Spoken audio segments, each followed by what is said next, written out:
I've had hundreds of conversations with people over the last year who all say that they want to take their health and fitness seriously. They want to get stronger, become more vital, improve the longevity of their health, and yet the one thing that holds all of them back is thinking.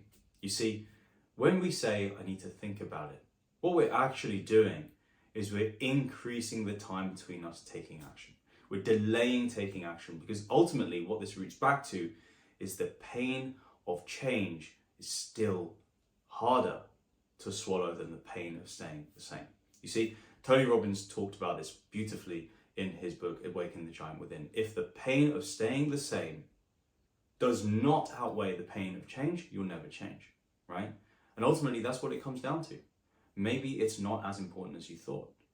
Because if it was, if your life truly depended on you getting in better shape, you'd take action on it immediately, right? You wouldn't need to think about anything. Particularly if you had the exact right path ahead.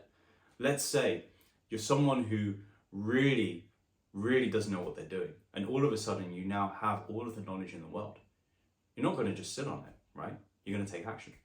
And yet there's so many of us that sit there and say, well, I need to think about what I'm going to do. There's nothing left for you to think about. Every single second that you spend between thinking and doing is purely delay, right? It's exactly the same logic as when we say, I'm going to start tomorrow. You see, the problem with starting tomorrow is tomorrow does not exist. The only thing that truly exists is right now. It's the present, right? So if we do not seize the present, there is no certainty that we're going to seize tomorrow, okay? But also, taking that logic, right? If you say you're going to start tomorrow, it can't be a priority. Think about it that way, right? If I say I'm going to do something and it's a priority, then surely I've got to do it. Now, I bet a lot of you guys are watching this, you've probably got kids, just like me. I've got my daughter, right? If my daughter's crying and she needs to be fed, I don't tell her, yeah, don't worry, I'm going to do it tomorrow. She's going to get fed right now, because I know that she has to, right? It's my duty as her father. The same way that if someone in my business said to me, hey, I need some help with something, right? I'm not going to say to them, yeah, I'm going to do it tomorrow. If it's urgent, I've got to see to it now, right? If someone's dying on the street, you're not going to say, wait, I'll come back to you tomorrow, right? I'll think about it first. No, you act, right? Because ultimately, the proximity of something being so painful and needing change is the exact reason why you act. So what I want you to think about, right, is this genuinely important to you, right? Is getting in better shape important to you? Is being confident important to you? Is self-improvement important to you? Is improving the longevity of your health truly important to you? Because if it is, why are you thinking? Why are you not acting? Right? Ultimately, the action that you take is the breeder of success. Overthinking, perfectionism, looking for the grass that is greener will be the killer of your progress. And that is in every single facet of your life, not just limited to fitness, but in business, at work, looking for a partner, whatever it is, it doesn't matter, right? Ultimately, perfectionism should not be the thing that holds you back. And yet it is, right? Because we always need to think. We always need to think about the next thing. Maybe I've got to weigh up my options. Maybe this path ahead is not the thing for me. Maybe the next thing will be. Well, guess what happens? The one common denominator between you succeeding on path A versus path B is you, right?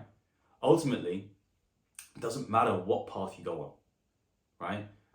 Nothing can be so optimized to you, because ultimately everything's going to lead to the same result, right? It might just take you a slightly different detour.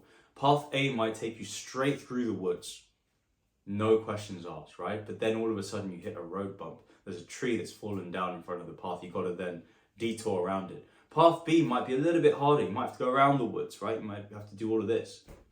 But ultimately, they both lead you to the same destination, which is north, right? But the only common denominator between those two paths and their success is whether you stick to it, right? It's got nothing to do with anything else. So with that logic again, what is there left to think about? You've just got to step into being uncomfortable and taking action.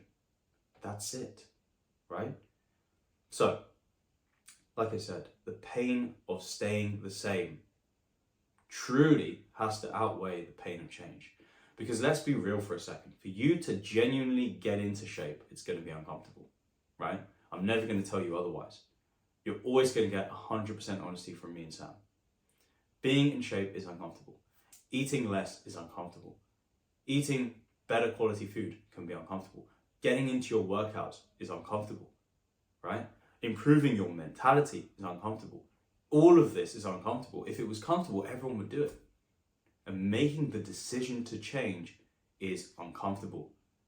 But if you know that that decision to change is vital to you, it improves everything about your life, or maybe it's the saving grace that you need. Maybe you are on death's bed, right? On death's door.